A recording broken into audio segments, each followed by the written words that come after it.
So, comrades, be principled. This road is still long. We just finished a year. We have another 4 years to go. With these honorable members that are here with you, behaving like they're raising principal matters when they are setting a precedence for you and setting a trap for you.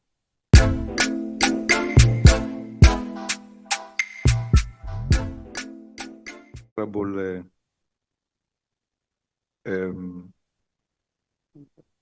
Nomvalo, you know, we must refuse the temptation to want to make a determination of representatives of other parties as people who don't come from those parties. And SMK, we should actually be even more concerned because we are sitting in the JSC today without Honorable Tlhophe, which they wanted to dictate to you that you must remove him and all manner of things. And you refused.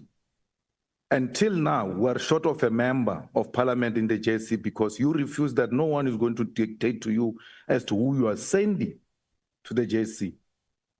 All I'm saying is, having experience of the opposition parties, it's well and good and nice today that you join forces with them. Tomorrow they're going to remove you. They're going to want to determine to your party who must be sent from your party.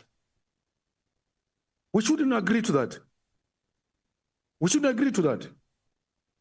You have expressed your views, and I've always maintained, and many of you deliberately decide to misinterpret me, that recusal, it's a personal decision.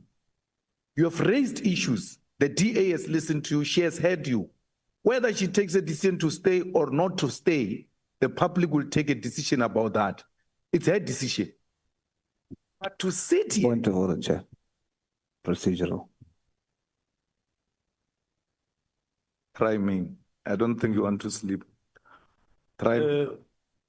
Can we take the point of, but before we take the point of order, Honorable Malema, where do you say try me? No, I'm on the floor. You didn't say I must stop. So I'm making my points. Try me, boys. That's what I'm saying. I'm not talking about any other thing. I'm just saying. Chair, it still remains a procedural issue. Yeah. No. I'm speaking until you tell me to stop. When a point of order is called, only you can tell me to stop. Yeah, no, I'm taking the point of Okay, order. thank you. I'll pause. But I want that try me. Yeah, Chair, recusal is not a personal matter. It is a matter of a substantial conflict. And so we must just clear that up. It's not personal.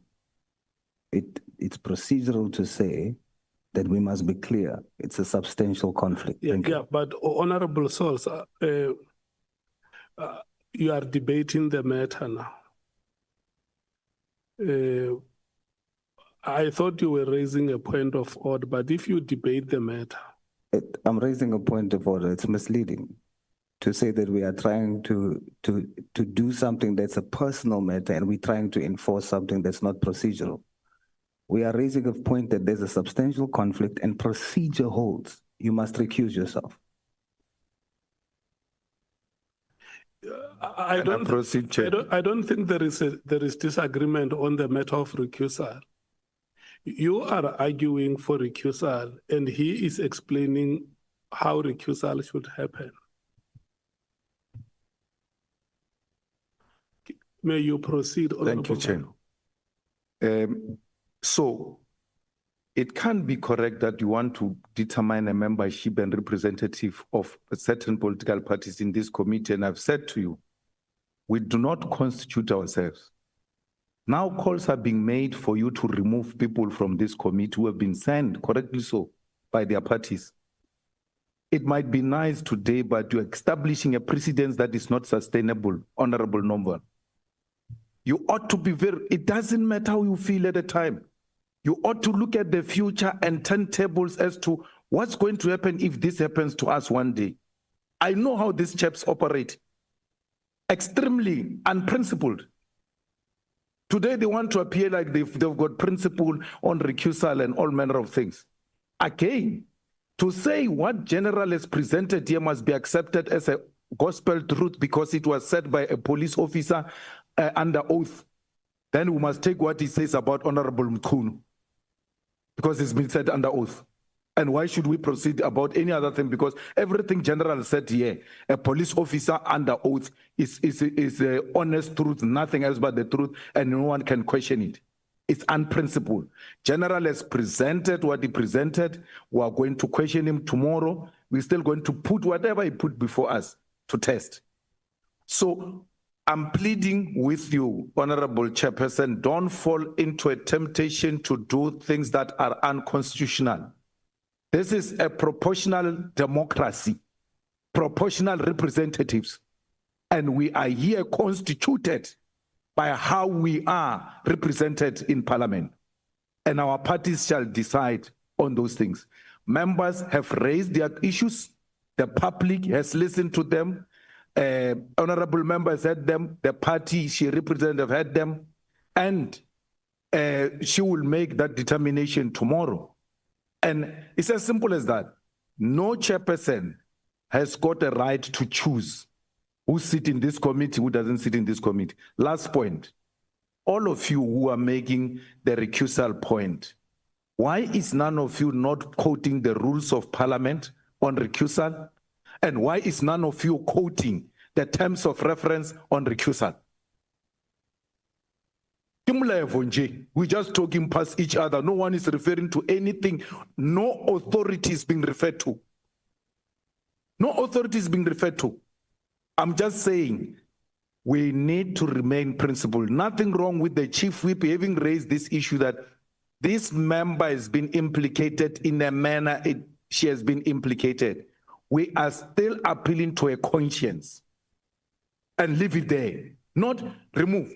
You are able to remove alternates, but you can't remove a person who's implicated. You have no such power.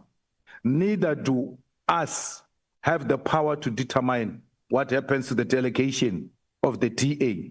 And let me remind you, Honorable Noval, when they refused Honorable Kloppe to go to the JSC, I took this stand I'm taking now. It's not for the first time, that's me. I took this stand even on Honorable Kloppe. I said, you are not going to do that.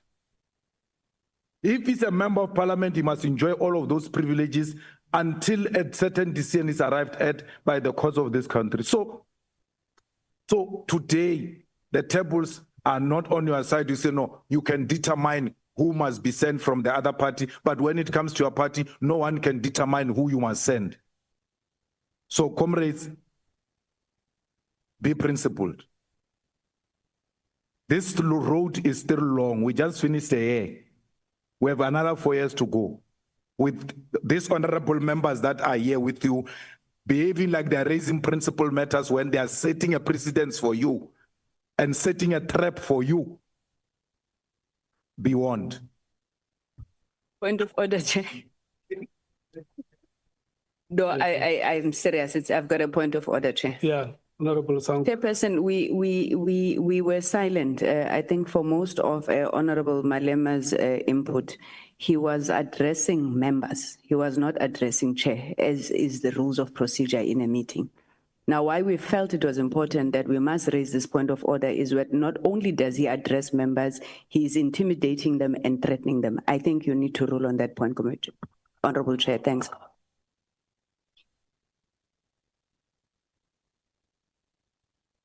Okay, I will rule on that matter later. Honorable Sols. Chair, it's wrong of Honorable Malema to say that we are putting it publicly here that the statement and the testimony that General Mkwanazi has made, we consider it truth. It's not correct. We do not consider the testimony truth. But our terms of reference says any allegation made by General Mkwanazi, we will investigate the veracity of that allegation. There's an allegation from the General toward Honorable Barnard. There's an allegation here in the testimony. of the meeting for the 5th of March. It is on that basis that we are citing Honorable Ian and Honorable Barnard. It's not personal. Then to say that there's no rule when it comes to conflict in our terms of reference. Our terms of reference is not exhaustive. If we have not dealt with recusal, it does not mean you should not deal with it. It's a general principle. If there's a conflict of interest, which here we put forward that there is substantial conflict now. When we raised it before, it was just conflict of interest. When we raised it before, now that there's a testimony under oath, and within the witness statement, there's an allegation, it now becomes a substantial conflict. And we will be wrong to say the fact that there's a substantial conflict based on testimony under oath, we ignore it. We are merely saying you cannot be judge and witness. The two honorable members must be witness so that they have a right of reply to the allegation.